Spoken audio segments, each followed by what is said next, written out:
जानलेवा हमला नहीं है, मर्डर करने का ये प्रयास था, जी। अटेम्प्ट टू मर्डर था।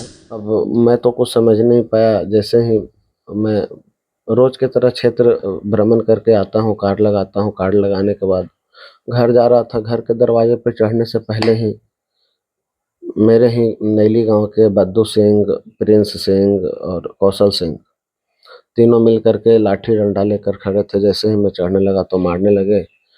सर फट गया, भागने लगा तो ये कीर्तन बद्दू सिंह पकड़ लिए और क्षेत्र में असहायों के लिए, गरीबों के लिए जो सहयोग राशि में लेकर बाँटता हूँ, इसी जेब में था।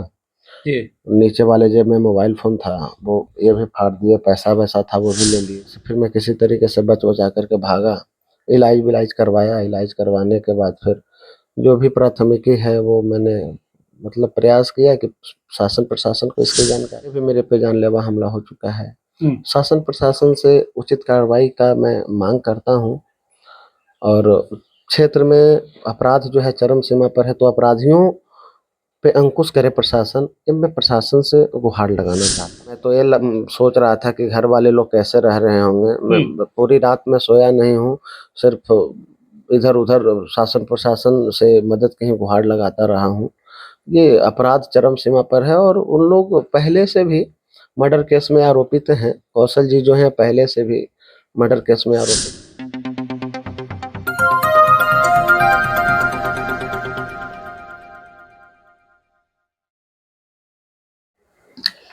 नमस्कार, प्रणाम। मैं वीरेंद्र कुमार, आप देख रहे हैं सत्या टीवी गया बिहार।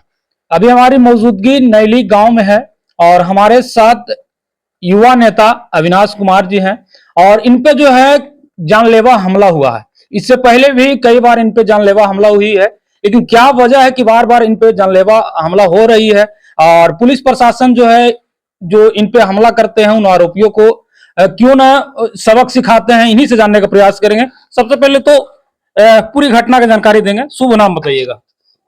मैं अविनाश कुमार सोनू, अतरी विधानसभा क्षेत्र में सामाजिक कार्यों में मेरी सक्रियता रहती है। जी। ये जो जानलेवा हमला हुई है, कहीं न कहीं बहुत ही बेरहम तरीका से मारा गया है और लगभग ब्लड से लथपथ है। ये सारा घटना कब का है, कैसे-कैसे घटी? ये जानलेवा हमला नहीं है, मर्डर करने का ये प्रयास था, अटेम्प्ट टू मर्डर था। जी। वो तो ऊपर वाले का शुक्र है कि मैं बचा कर भाग आया। जी। अब मैं तो कुछ समझ नहीं पाया, जैसे ही मैं रोज़ की तरह क्षेत्र भ्रमण करके आता हूँ, कार्ड लगाता हूँ, कार्ड लगाने के बाद घर जा रहा था, घर के दरवाजे पे चढ़ने से पहले ही मेरे ही नैली गाँव के बद्दू सिंह, प्रिंस सिंह और कौशल सिंह तीनों मिल कर के लाठी डंडा लेकर खड़े थे। जैसे ही मैं चढ़ने लगा तो मारने लगे। सर फट गया, भागने लगा तो ये कीर्तन बद्दू सिंह पकड़ लिए और क्षेत्र में असहायों के लिए, गरीबों के लिए जो सहयोग राशि में लेकर बाँटता हूँ, इसी जेब में था। जी। नीचे वाले जेब में मोबाइल फ़ोन था, वो ये भी फाड़ दिए, पैसा-वैसा था वो भी ले लिए और वहाँ से फिर मैं किसी तरीके से बच-बचा कर के भागा। इलाज-विलाज करवाया, इलाज करवाने के बाद फिर जो भी प्राथमिकी है वो मैंने मतलब प्रयास किया कि शासन प्रशासन को इसकी जानकारी दें।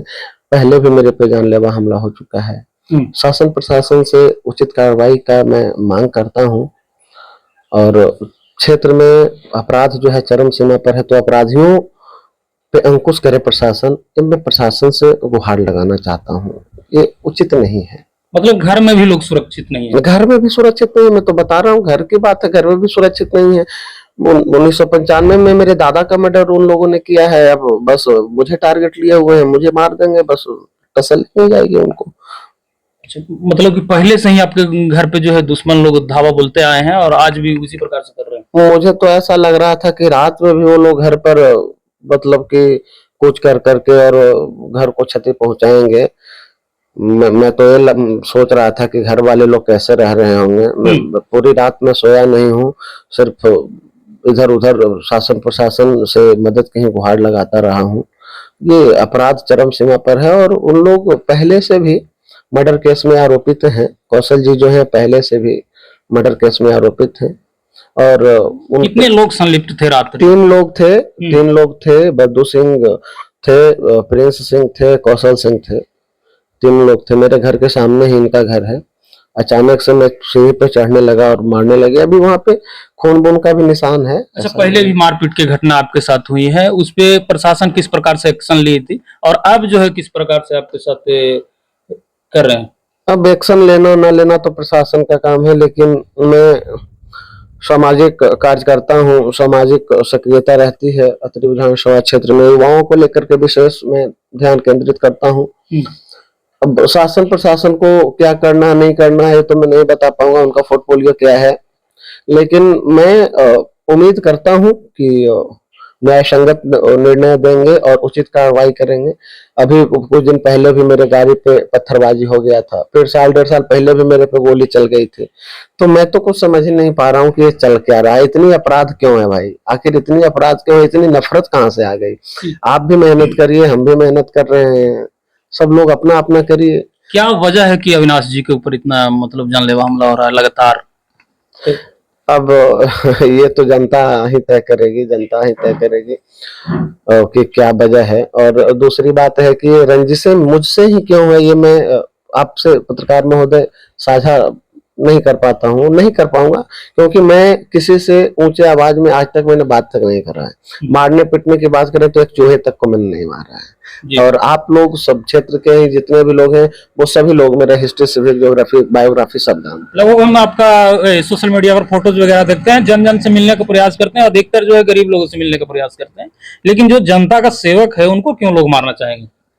अब क्यों मारना चाहेंगे इसके ऊपर तो मैं कोई टीका टिप्पणी नहीं करूंगा। और बात जहां तक है, कुछ तो वजह होगा। बात जहां तक जन सेवा की है तो मेरे सर में दर्द है, मेरे पीठ में दर्द है, हाथ में दर्द है, सभी जगह में दर्द है। उसके बाद भी मैं रात में कल 2 बजे एक व्यक्ति का दुर्घटना हो गया था सरवादा में, मैं उनसे मिल करके सांत्वना दे करके एक बगल वाले वहीं के क्षेत्रीय व्यक्ति से 2000 रुपए कर्ज लेकर के उनको देकर आया हूँ कि लीजिए समुचित इलाज करवाइए।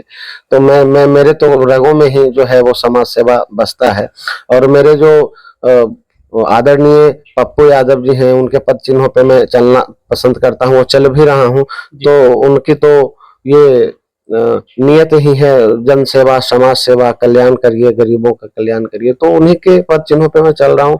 मेरे आदर्श आदरणीय श्री पप्पू यादव जी हैं, उन्हीं के आदर्श पे चलता हूँ। लोगों को बुरा लगता है तो लगने दीजिए, मुझे कोई फर्क नहीं पड़ता है। आगे की क्या प्रक्रिया है, कहीं ना कहीं इस प्रकार से हो रही है, आगे क्या करने वाले हैं आप? क्या प्रक्रिया, सर में दर्द है, हाथ में दर्द है, यहाँ समुचित इलाज की व्यवस्था महकार में नहीं थी। प्राथमिक इलाज, प्राथमिक उपचार हुआ है, मुझे रेफर किया गया है। तो सोच रहा हूँ कि कल से कुछ खाया नहीं हूँ, कुछ खा पी करके और जाऊंगा, इलाज करवाऊंगा मगध मेडिकल में। सीटी स्कैन वगैरह होगा, पीठ में दर्द है, एक्सरे वगैरह होगा, कहीं हड्डी बड्डी तो नहीं है, दर्द काफी है। कल कितने बजे की ये घटना है? तकरीबन 9:30 बजे रात की घटना है जी। कहाँ से आए थे आप? मैं क्षेत्र घूम करके, मोहरा प्रखंड घूम करके ही गया था। अच्छा, चुनाव प्रचार में थे? चुनाव प्रचार में नहीं, मैं अपना क्षेत्र बना रहा हूँ, 2025 की रणनीति तैयार कर रहा हूँ। मुझे किसी भी तरीके का कोई लोकसभा में किसी का समर्थन या किसी का विरोध से कोई ताल्लुकात नहीं है, और न ही मैं किसी को कुछ कहूंगा। जिनको जो उचित लगे अपना वोट कास्ट करें। मैं अपना फील्ड तैयार कर रहा हूँ। फील्ड क्या, मैं गरीबों की मदद कर रहा हूँ, सहयोग कर रहा हूँ। जिन जो नीडफुल व्यक्ति है, I am trying to help them and nothing else. I never try to play any types of any fake politics. I never try to do that. मैं 100% पूर्ण रूप से शुद्ध समाज सेवा करता हूँ, जन सेवा करता हूँ। कोई फेक राजनीति का अपने पास कोई मोनोपोली नहीं है।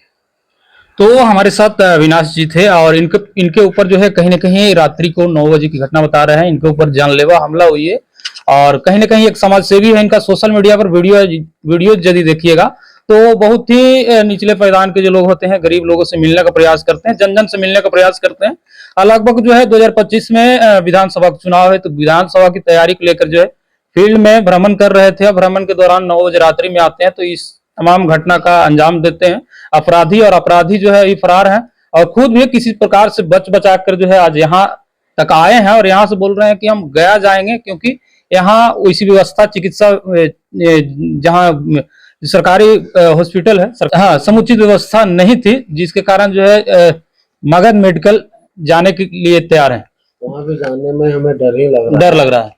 हाँ, जाने में भी डर लग रहा है, कहीं ऐसा ना हो बीच में ही मेरे साथ मार काट कर दिया जाए। मैं जाने में भी डर रहा हूँ। मैं प्रयास करूंगा कि पुलिस का एक फोर्स को लेकर जाऊं या पुलिस प्रशासन की मदद से ही मैं मेडिकल भी जाऊं। ऐसे मुझे हिम्मत नहीं हो रही है कि मैं अकेले जा पाऊं। समाज सेवी व्यक्ति हैं, उनके ऊपर जिस प्रकार से जानलेवा हमला हुई है, इससे साफ साफ लग रहा है कि समाज सेवियों को ही क्यों टारगेट किया जा रहा है।